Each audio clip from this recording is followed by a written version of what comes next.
I'm speechless right now, folks. First of all, welcome to the show. Welcome. This your boy KCFL King Self for Life Wrestling Takes. AEW Rampage was out of this world great. I was dumping. I was hating on Christian, talking about he ain't outworked nobody. When I honestly say he was outworking Kenny Omega in this match, he was. Him and Kenny Omega they did a great job, man. I can't hate on Christian. I can't hate on the man. Uh, let's first start off with the four-man opener: Chris Jericho, Taz, Mark Henry, Excalibur. Excellent job, fellas. Chris Jericho, he's in his own lane, man. This is what Chris Jericho was born for. Chris Jericho was born to do commentary, and folks, I'm just trying to tell you, we coming to the Jericho knows what he wants to do. He didn't fall in love with the commentary booth. He didn't fall in love with it. That's why whatever happens with him and MJF, his career is going to be on the line. So we know what he wants to do, and he wants to be on the commentary team, and he did a outstanding job. I have no complaints, none. The only complaint I got is every time I try to get into the match, they got to do the picture in picture. I hate picture in picture.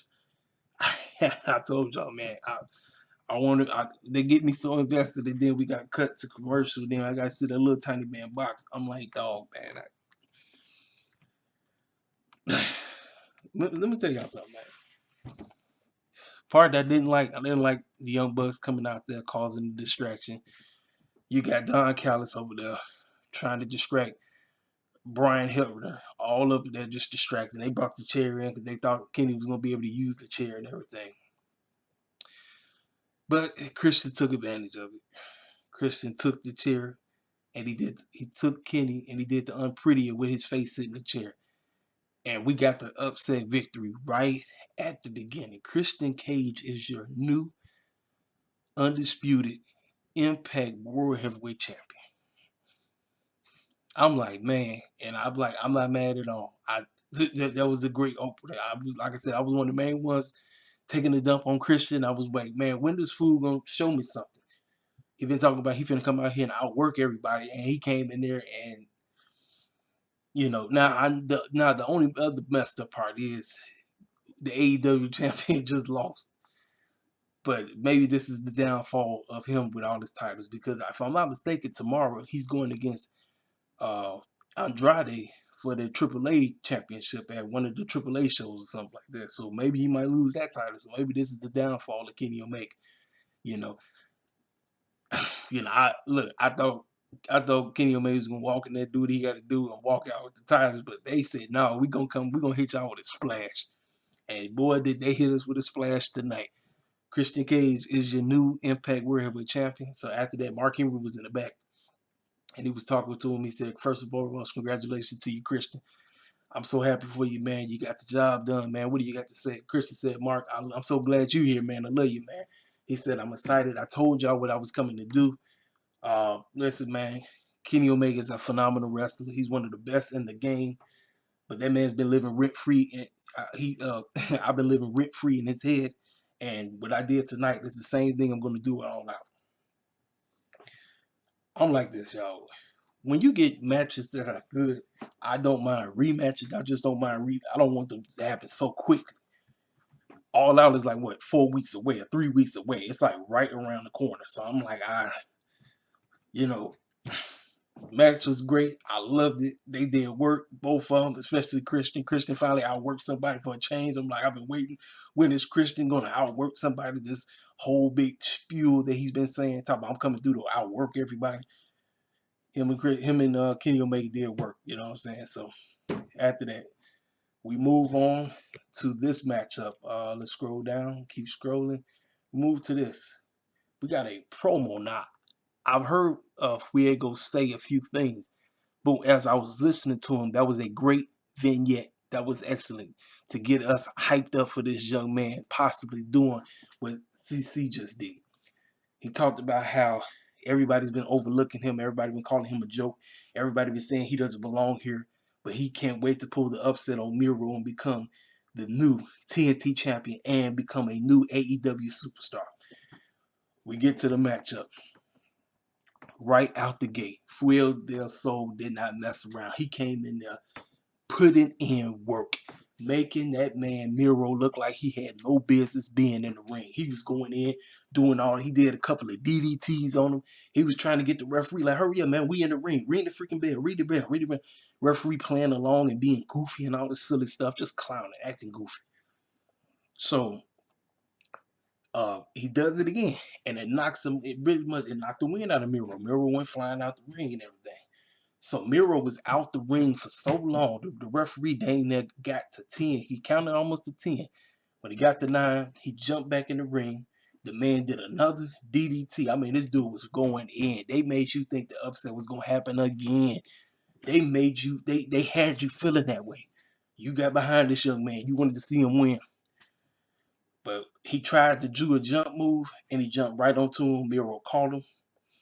Miro did the body slam, and then he did the move that he always do. I call it the Miro. It used to be called the elusive crush. Now I call it the Miro crush. He did the Miro crush, pulled his body back, and the man was tapping like it was nobody's business. So because he didn't win, the name of the game, he had to beat the man, not only to become TNT champion, he had to. It was the only way he was going to get a contract, right? So Miro walks off. He's standing in the ring looking sad. Next thing you know, here come the fool that said he don't ever want to be on TV. Tony Khan and Sammy Guevara came out there, and Tony Khan handed him a contract, so you knew it was coming. Sammy Guevara said, hey man, you my homeboy, you my best friend, bro, and I know you came up short, bro. But let me tell you something. Losing causes good things to happen. There's a lot of people in the back that want you around. My brother, I'm just here to tell you right now that you are now a part of the AEW family. He gave him a contract. Friel del Sol, genuine tears of joy, cried in the ring. He gave Sammy a hug. It was a beautiful moment. I loved it. I said, that's what I'm talking about. That was great. I was like, man, I knew they was gonna sign him anyway. I just knew that they was gonna use that time to do it. Excellent way. That was excellent booking. Shout out to Tony Khan. I didn't need to see him on TV, but shout out to the band for doing that great thing for this young man. Now, let's get to these two ladies right here. Before the match, Mark Henry sat down with both of the ladies. Red Velvet said, well, she did what she did, and she can't wait to do it again. She don't care that this is her backyard. Yeah, Britt, I know this is your so-called hometown, but I'm about to come in here, and not only am I gonna lay you out, I'm gonna take that AEW Women's Champion and become the new Women's Champion.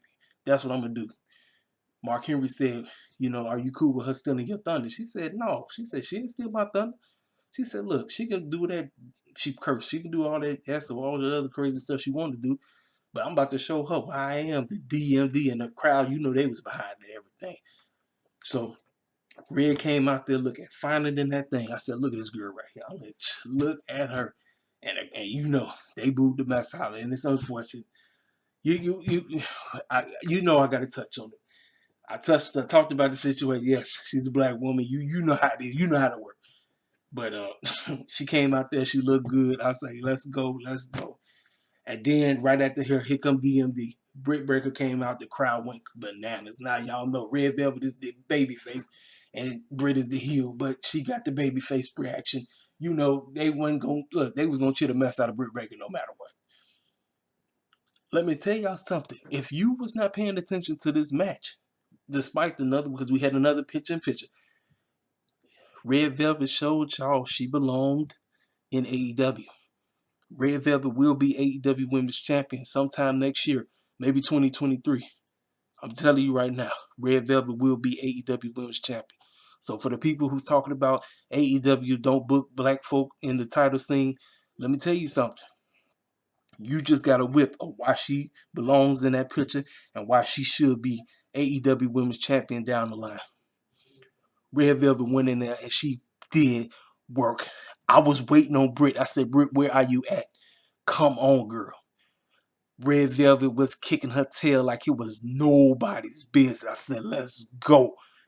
Let's go. And then when it went to picture by picture, Reba, with her old handicapped self, she came out. Well, she was already out there, but she was cheating her behind off. And I wanted to hear the crowd reaction. I bet you the crowd was cheering and saying, let's go, because it didn't matter what Britt did. She was going to get the baby face reaction.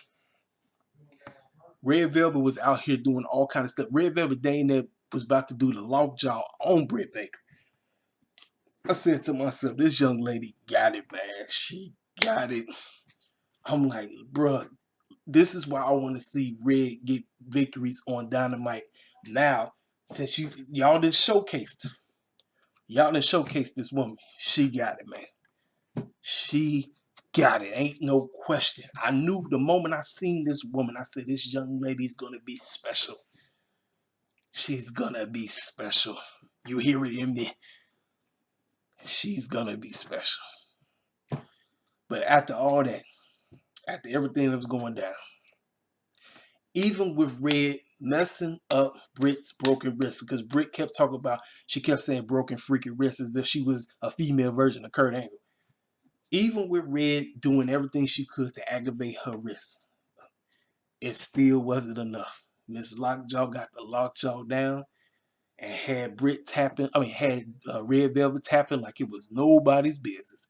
And she retained her title and the crowd went crazy. They was loving it. They loved it. They cheered it on. They booed the mess out of Red and everything. Well, after that, this DMD beat the brakes off of Red again. Now, sitting ringside was Chris Statlander. Chris Statlander has been on the uprise. Ever since she came back, I said that's going to be the one who's going to be facing Miss DMD at All Out. She was sitting ringside because she know I'm next in line. She was watching. She tried to get in the ring, and it didn't matter because just like how they was booing Red, they was booing Chris. Chris got in there. She tried to do a little something. Now remember what Miss DMD said. She said, I got backup. I got backup. So everybody was speculating, who the heck is she talking about? Well, do y'all remember Jamie Hayter? Everybody was talking about that young lady possibly coming back to AEW because I think she went over there to New Japan Wrestling. They didn't sign her. Well, it's official. She is now a part of the lineup. She came out there and she beat the brakes off of Chris and she beat the brakes off of Red Velvet. And that was her backup. And even with that going on, because they wanted they wanted Britt Baker to get the heel heat, they still was cheering her. She in her backyard, so you know they weren't gonna boo her. Y'all should already know how the game worked. They was not going to boo her. I don't care what. She could have shot somebody. They still would have. They still would have cheered on. It wouldn't matter. Y'all. Oh, I forgot to talk about how they had Sting and Darby Allin looking up in the Raptors and everything and all that stuff. Oh man, excellent, excellent show, excellent show, excellent show. Great debut, great debut. Man, y'all hit the comment section up. I did say something about, I might have said something about SmackDown. I did look at SmackDown.